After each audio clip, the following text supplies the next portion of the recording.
Morning, Dan. It is, oh gosh, what day is this? Thursday, September the 26th.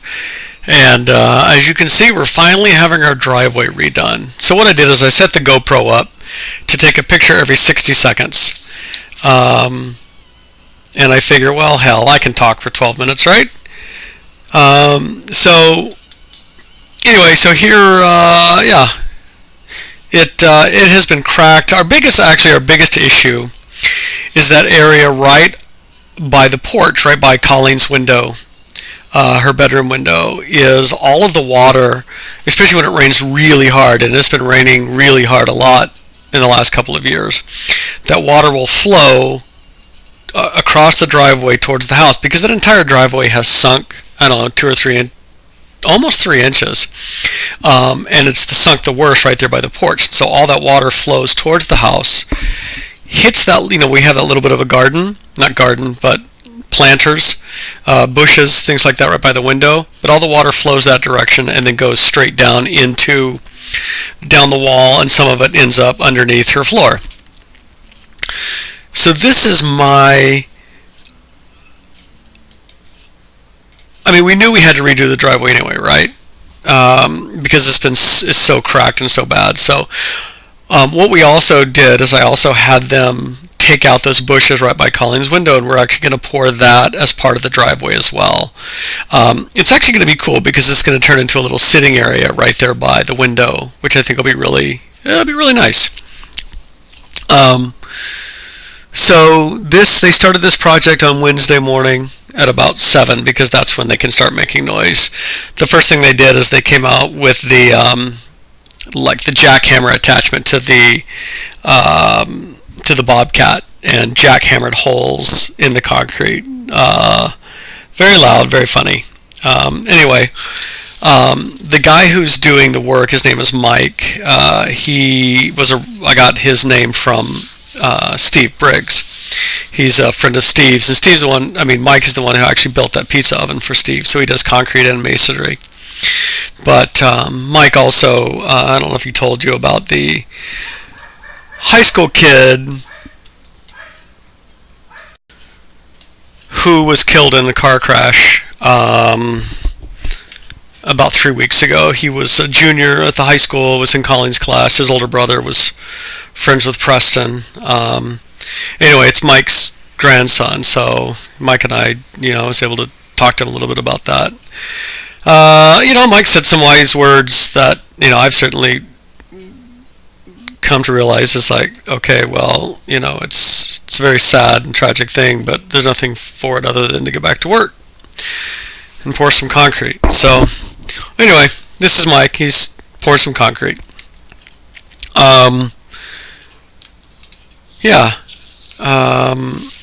So on the subject of Colleen, she, obviously we talked about the fact that she had failed her first driver's test. And the big problem was the next driver's test wasn't available until November 19th. So, but they did say that I could call down every day and see if there were any scheduling changes. So I did actually find an opening for a driver's test next Monday, not this coming Monday, but a week from Monday.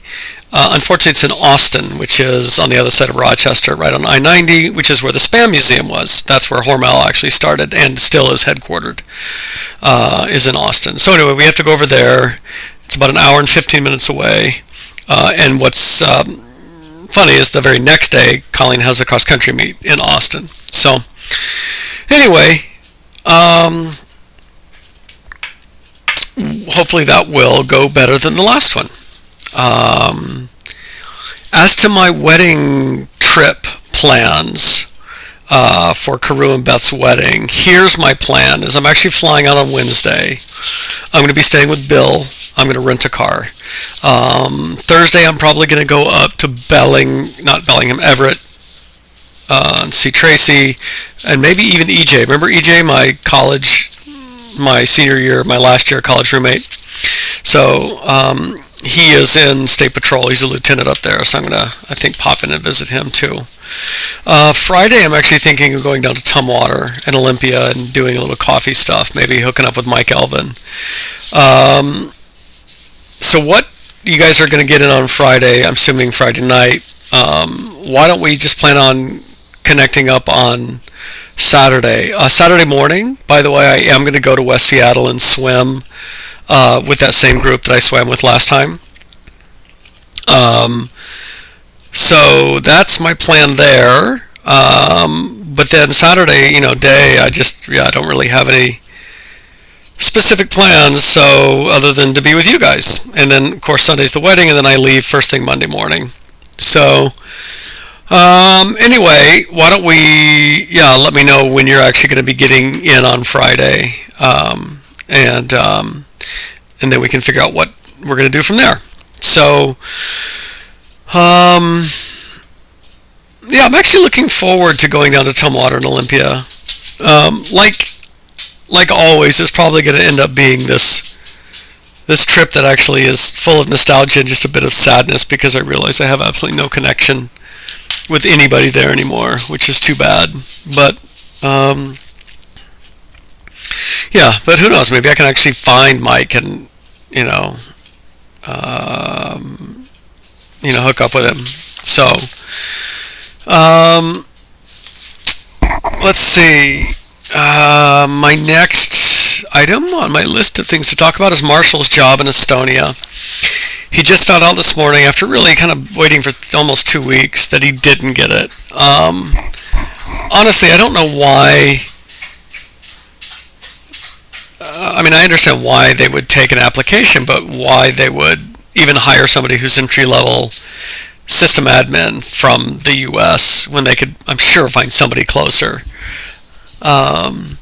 So anyway, it's too bad that he didn't get it. And I think he is where Gareth was, which is he's just really feeling, I don't know, a bit lost, and he's working at Fleet Farm and stocking shelves, and it sucks. And I'm gonna hopefully try to have lunch with him this weekend and regale him with tales of delivering milk. And all the other things that I did before, I actually got that job in law enforcement. So, but he has so many more bankable skills than I certainly ever did with an English degree. So, but I haven't talked to him yet. Beth talked to him. I think he's feeling a little bummed. I know he's feeling bummed. So, anyway, we'll see what comes of it. Maybe now that he's didn't get this job, I can find a way for him to come up to Seattle with me. So, anyway,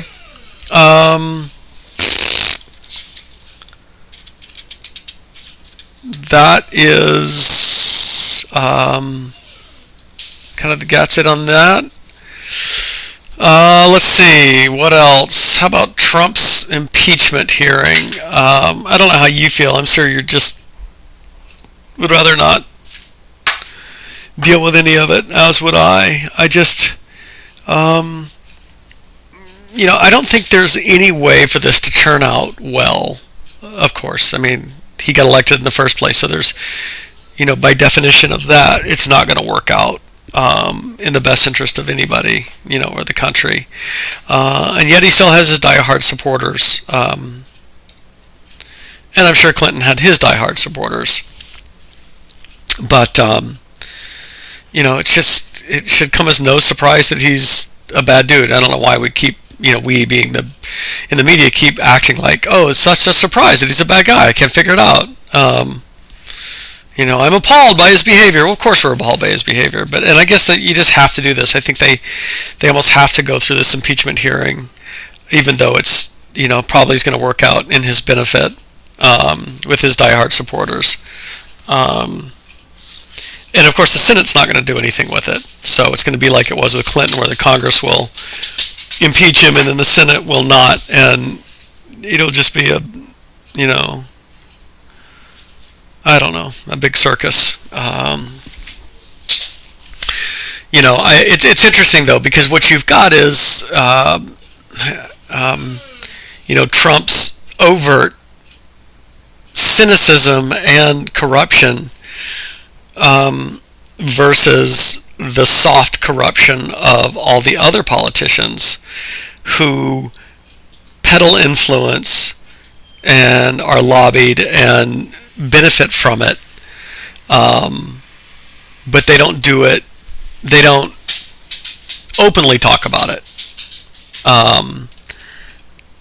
and that's the maddening thing, is that none of these politicians, and I think Trump's going to certainly make a point of this. None of them, are without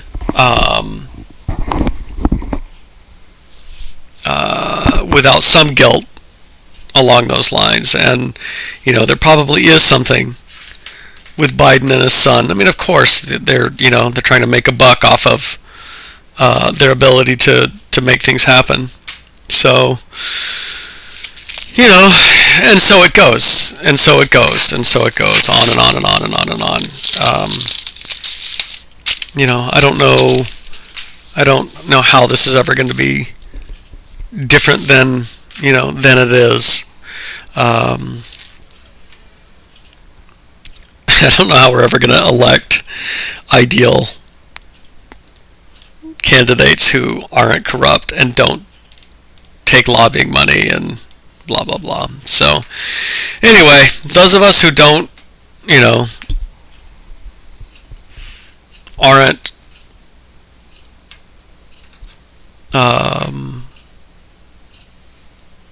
part of that 1%, I guess I don't know. Anyway, I don't really have anything more to say about that. Things are going well here. You had talked about the weather out there cooling off, and so far it hasn't cooled off here yet. We're actually going water skiing tonight.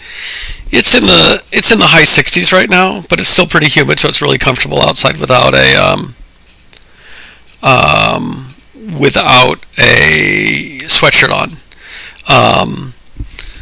We are coming down this weekend. I think we're supposed to be, let's see, and I see you guys are going to be like cold this weekend.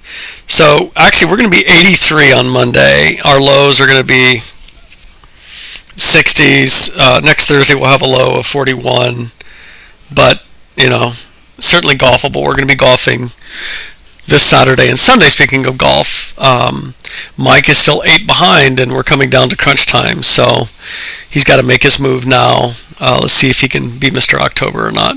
Anyway, we're at the end of the driveway. You can see it's all done, and now we're just waiting for it to cure, and in a week we'll be able to drive on it. So hopefully this wasn't too boring. That's my story, and I'm sticking to it.